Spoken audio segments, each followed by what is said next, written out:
शकुंतला गरीब घर में लकड़ी का चूल्हा जलाने की कोशिश कर रही थी और पास में उसका बूढ़ा और बीमार पति मदन बिस्तर पर लेटा है।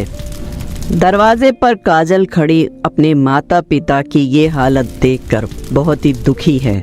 गरीब की रसोई भी आफत से कम नहीं, चूल्हा जलाने में घंटों लग जाते हैं। काजल सेठ मगन लाल के घर काम करती थी और उससे जो भी पैसे आते थे उसी से काजल का घर खर्च चलता था। सेठ जी की आलीशान रसोई है और हमारे यहाँ का चूल्हा तो जलता भी नहीं।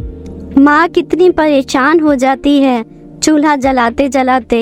यहाँ तो मॉडर्न गैस है, ओवन है, टोस्टर है, डिश वॉशर तक है और इतना बड़ा फ्रिज।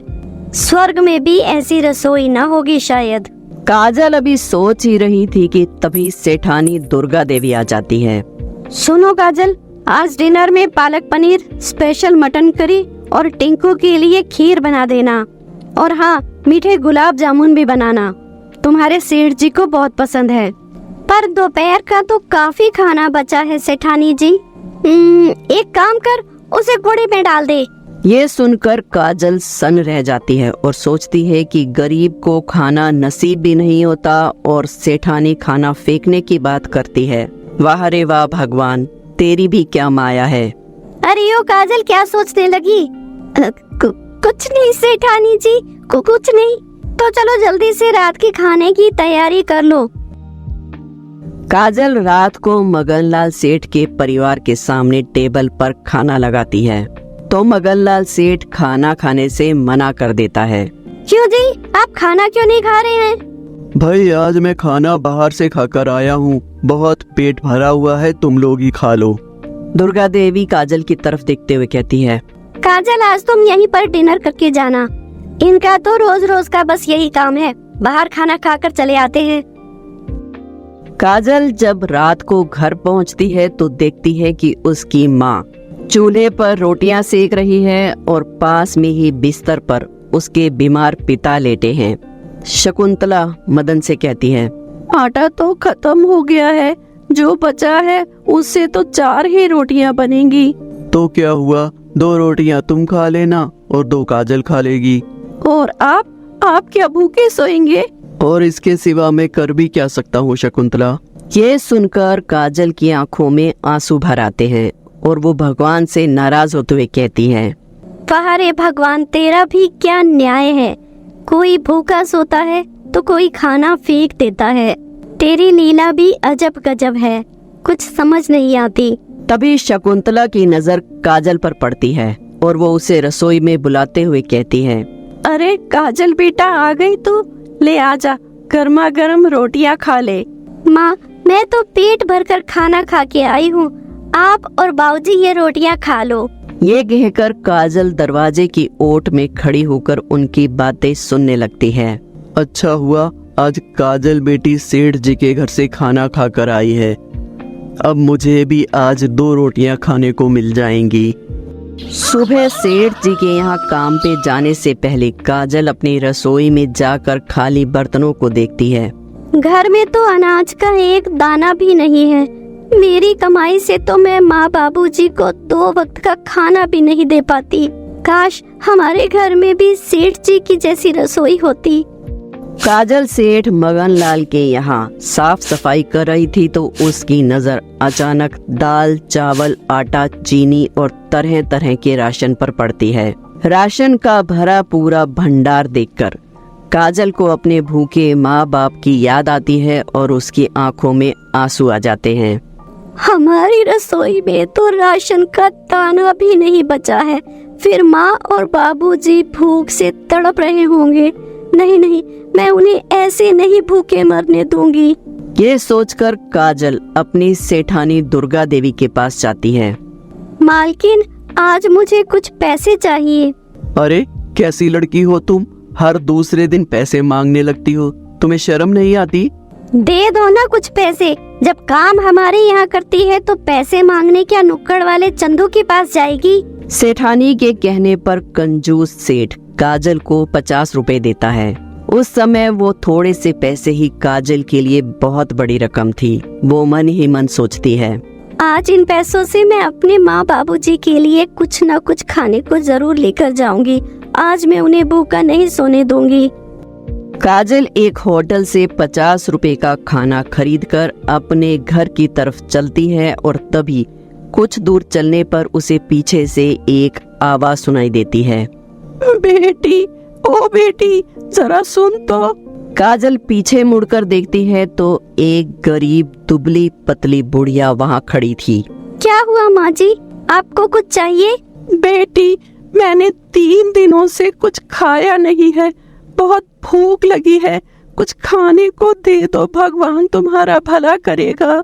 ये सुनकर काजल दुविधा में पड़ जाती है कि घर पर माँ बाबूजी भूखे हैं, लेकिन इधर इस गरीब बुढ़िया ने 3 दिन से कुछ नहीं खाया है।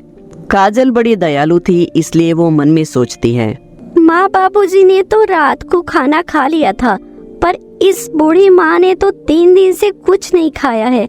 मैं ये खाना इन्हें दे देती हूँ। ये सोचकर काजल खाना बूढ़ी माँ को दे देती है और बुढ़िया खाना खाकर काजल को आशीर्वाद देने लगती है। भगवान तुझे हमेशा खुश रखे बिटिया, तेरे घर की रसोई में अन्न और धन के भंडार भरे रहे। ये कहकर बुढ़िया काजल को एक सोने का गुटका देती है। तुमने मुझे आज खाना खिलाया है, मुझे भी तुम्हें कुछ देना चाहिए। लो, ये एक गुटका है, इसे रख लो। लेकिन माँ जी, मैं इस गुटके का क्या करूँगी? अरे तो इसे रख ले, मैं कहती हूँ ये तेरी किस्मत बदल देगी, देखना। हाँ। काजल बुढ़िया से लोहे का गुटका लेकर घर आती है तो शकुंतला देवी और मदन को रसोई में खाना खाते हुए पाती है। काजल हैरानी से पूछती है, माँ, बाबूजी, ये खाना कहाँ से आया? बेटा, आज मंदिर में भंडारा लगा था, तेरी माँ वहीं से खाना लाई है। काजल, जल्दी से तू भी खाना खा ले, आलू की सब्जी है, पूरी है, हलवा है। माँ, पहले तुम खा लो और बाबूजी को खिला दो। मैं अभी हाथ मुंह धोकर आती हूँ, फिर मैं खा लूंगी। ये कहकर काजल उस लोहे के गुटके को बाबूजी के बिस्तर के पास रखे स्टूल पर रखकर घर के अंदर चली जाती है और फिर वो उसे भूल जाती है। कुछ दिन बाद मगनलाल सेठ काजल को बुलाकर कहता है, देखो काजल, हम अपने परिवार के साथ विदेश जा रहे हैं, वहाँ पर मेरा भाई रहता है, अब हम वहीं पर रहेंगे उनके साथ। कल से तुम काम पर मत आना। इस तरह काजल की नौकरी चली जाती है और वो काम के लिए दर दर भटकने लगती है। एक घर के बाहर एक औरत खड़ी थी, उससे काजल बोलती है, मेम साहब, काम वाले की जरूरत हो तो बताना, मैं घर का सारा काम कर लेती हूँ। यहाँ तो सबके घर में काम वाली है, इसलिए किसी को जरूरत नहीं है, जाओ कहीं और काम ढूंढो। अब तो काजल की नौकरी भी चली गई और घर में जो थोड़े बहुत पैसे आते थे वो भी आने बंद हो गए। इसलिए घर की हालत दिन ब दिन खराब होती जा रही थी और भूखमरी का तो ये आलम था कि सबको हर रोज भूखे ही सोना पड़ता था। माँ, मुझे तो कोई काम मिल ही नहीं रहा, पता नहीं ऐसे कब तक चलेगा। रसोई का चूल्हा पता नहीं कितने दिन और ऐसे ही शांत रहेगा। माँ काजल को पानी का गिलास देते हुए कहती है, काजल बिटिया, तू कोशिश तो कर रही है ना कुछ हो ही जाएगा, तू चिंता मत कर, ले पानी पी ले। एक दिन शकुंतला देवी मदन को पानी पिला रही थी तो उसे वही स्टूल पर रखा हुआ वो लोहे का गुटका दिखाई दिया। अरे ये क्या है यहाँ पर? मैंने तो इसे यहाँ नहीं रखा, तो फिर कौन लाया? शकुंतला देवी उस गुटके को उठाकर उलट पुलट कर देखती है और फिर उसे अपने हाथों से रगड़ने लगती है। जैसे ही शकुंतला देवी उस गुटके को रगड़ती है, अचानक वहाँ एक परी प्रकट हो जाती है। परी को देखकर मदन और शकुंतला देवी दोनों हैरान रह जाते हैं। परी हवा में उड़ते हुए बोलती है, मैं हूँ परी, प्यारी परी, इस गुटके में रहती हूँ, सबके काम करती हूँ। जो भी इस गुटके को घिसता उसे जो चाहिए वो ही मिलता। तो बोलो, क्या है तुम्हारी इच्छा? हम गरीबों की रसोई में इतना राशन भर दो कि हमको 2 वक्त पेट भरकर खाना मिल सके। हाँ परी बिटिया, हम लोगों ने कई दिनों से कुछ भी नहीं खाया है।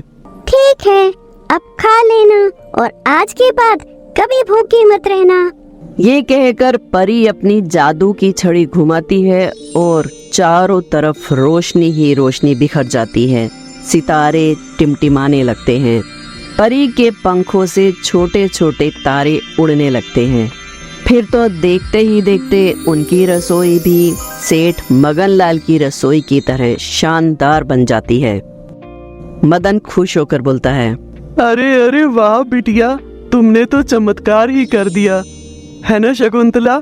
हाँ जी, अब हमारी रसोई में भी काजल के सेठ जी की रसोई की तरह हर समय खाना बनेगा। तो फिर तुम जल्दी से खाना बनाने में लग जाओ, काजल बिटिया आती ही होगी। शाम को काजल घर आती है तो अपनी रसोई को देखकर दंग रह जाती है। फिर जब उसे सच्चाई का पता चलता है तो वो उस लोहे के गुटके को देने वाली बुढ़िया को दिल से धन्यवाद